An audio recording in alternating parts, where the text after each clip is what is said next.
नमस्कार सभी केंद्रीय कर्मचारी, राज्य कर्मचारी और पेंशन भोगियों के आपके अपने भरोसेमंद YouTube channel government employees times के फ्रेश वीडियो में एक बार फिर से हार्दिक स्वागत है। देश भर के 1 करोड़ से ज़्यादा केंद्रीय कर्मचारियों और पेंशनर सहित राज्य कर्मचारियों के लिए बड़ी खबर है। 8वें वेतन आयोग पर केंद्रीय कैबिनेट की बैठक 53% डीए बढ़ोतरी सहित 2 और तोहफे कन्फर्म हुई है। 8वें पे कमीशन को लेकर बैठकों का दौर हुआ शुरू, हलचल हुई तेज। कैबिनेट बैठक में हो सकता है बड़ा ऐलान। साथ में 68 लाख से ज़्यादा पेंशन धारकों को मिला फिर से अलर्ट। पेंशन विभाग ने जारी की चेतावनी, साथ ही पेंशनर्स को मिले 2 बड़े तोहफे। साथ ही बात करेंगे केंद्रीय कर्मचारियों से जुड़ी 2 महत्वपूर्ण खबरों के साथ। इन राज्य कर्मचारियों को आज मिलेगी डीए बढ़ोतरी की सौगात। यदि जानकारी पसंद आए तो वीडियो को लाइक कीजिएगा। चैनल पर पहली बार आए हैं तो प्लीज़ चैनल को सब्सक्राइब कीजिएगा, क्योंकि आपसे जुड़े तमाम तरह के महत्वपूर्ण आदेश, वीडियो और इन्फॉर्मेशन हम यहाँ पर लाते रहते हैं। दोस्तों, वीडियो को लाइक करना बिल्कुल ना भूलेगा। आपका एक लाइक हमें मोटिवेट करता है महत्वपूर्ण इन्फॉर्मेशन खोज लाने के लिए। तो अभी से अपना प्यार भरा लाइक इस वीडियो को कर दें। केंद्र सरकार जल्द ही सितंबर के अंतिम सप्ताह या अक्टूबर के पहले सप्ताह में महंगाई भत्ते में बढ़ोतरी की घोषणा कर सकती है। रिपोर्ट्स के मुताबिक इस बार सरकार केंद्रीय कर्मचारियों के लिए 3% तक डीए बढ़ोतरी की घोषणा कर सकती है। डीए में ये बढ़ोतरी 1 जुलाई 2024 से लागू मानी जाएगी। पिछले साल भी डीए में बढ़ोतरी अक्टूबर के पहले सप्ताह में की गई थी। मार्च 2024 में पिछली डीए बढ़ोतरी के दौरान सरकार ने महंगाई भत्ते में 4% की बढ़ोतरी करके बेसिक पे का 50% कर दिया था। साथ ही पेंशनर्स के लिए महंगाई राहत यानी डीएनएस रिलीफ यानी डीआर को भी 4% तक बढ़ा दिया गया था। डीए और डीआर हर साल 2 बार बढ़ाए जाते हैं, जिनका प्रभाव जनवरी और जुलाई से होता है।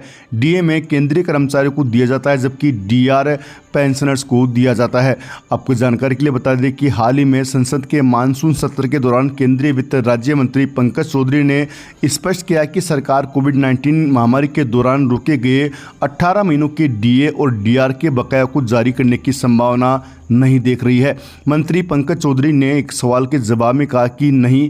जब उनसे पूछा गया कि क्या सरकार केंद्रीय कर्मचारियों और पेंशनर्स के 18 महीनों के डीए और डीआर बकाया को जारी करने पर विचार कर रही है, जिसे कोविड-19 के दौरान रोका गया था, तो आपको जानकारी के लिए बता दें कि उसका जवाब देते हुए वित्त राज्य मंत्री पंकज चौधरी ने इनकार किया और कहा कि सरकार ने उस डीए और डीआर का उपयोग कोविड की रोकथाम में कर लिया गया है। सरकार द्वारा बकाया जारी नहीं किया जा रहा है।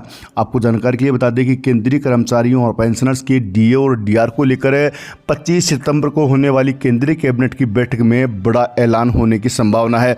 यदि केंद्र सरकार के द्वारा डीए और डीआर का ऐलान किया जाता है तो देश भर के 1 करोड़ से ज़्यादा केंद्रीय कर्मचारियों और पेंशनर्स की सैलरी और पेंशन में ज़बरदस्त बढ़ोतरी देखने को मिलेगी। वहीं अगली बड़ी खबर देश भर के 68 लाख से ज़्यादा पेंशन भोगियों के लिए है। पेंशन भोगियों के लिए केंद्र सरकार ने जारी किया अलर्ट है, लेकिन साथ में 2 शानदार तोहफे भी।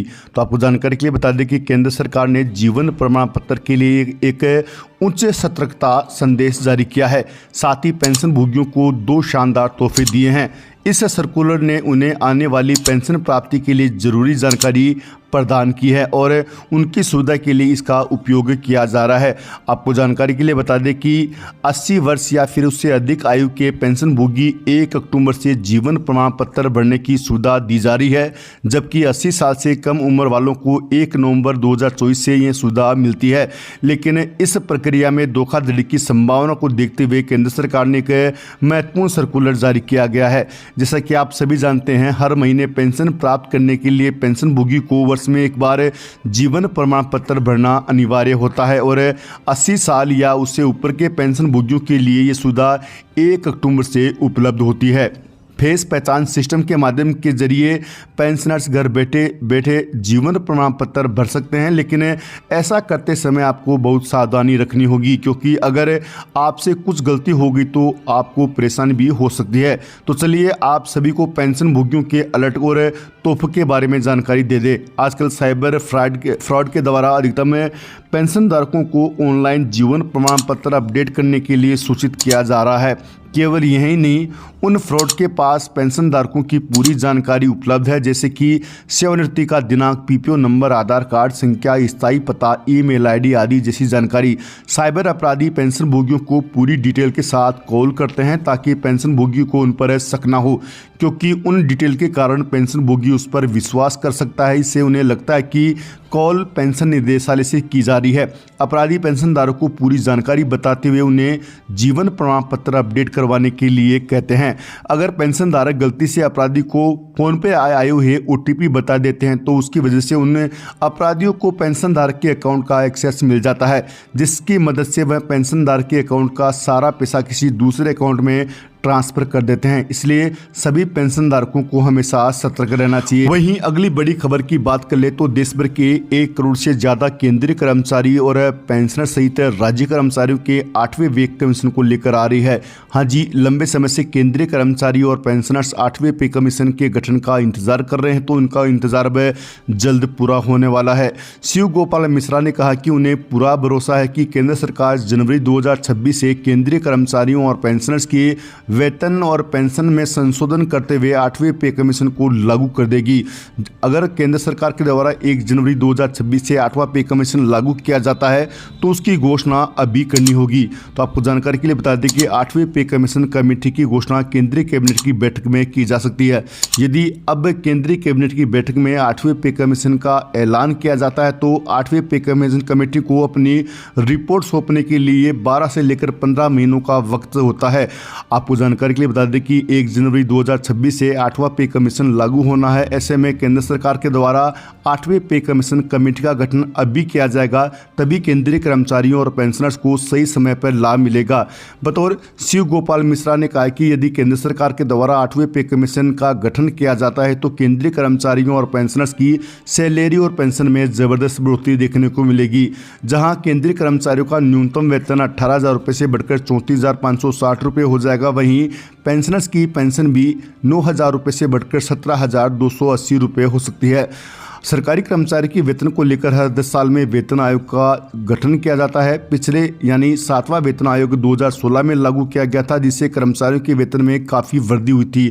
अब 8वां वेतन आयोग 2026 तक लागू होने की संभावना है और कर्मचारियों को उम्मीद है कि इससे फिर से उनके वेतन और पेंशन में ज़बरदस्त बढ़ोतरी देखने को मिलेगी। वहीं यूपी सरकार के कर्मचारियों के लिए अच्छी खबर निकल के सामने आ रही है। यूपी के 28 लाख कर्मचारी और पेंशनर्स को दिवाली मुबारक होगी। योगी सरकार डीए बढ़ाने की तैयारी में है, नॉन गजेटेड को बोनस भी देने की तैयारी में है और आज इसको लेकर बड़ा ऐलान यूपी के मुख्यमंत्री योगी आदित्यनाथ कर सकते हैं। ऐसी खबर सूत्रों से मिली है।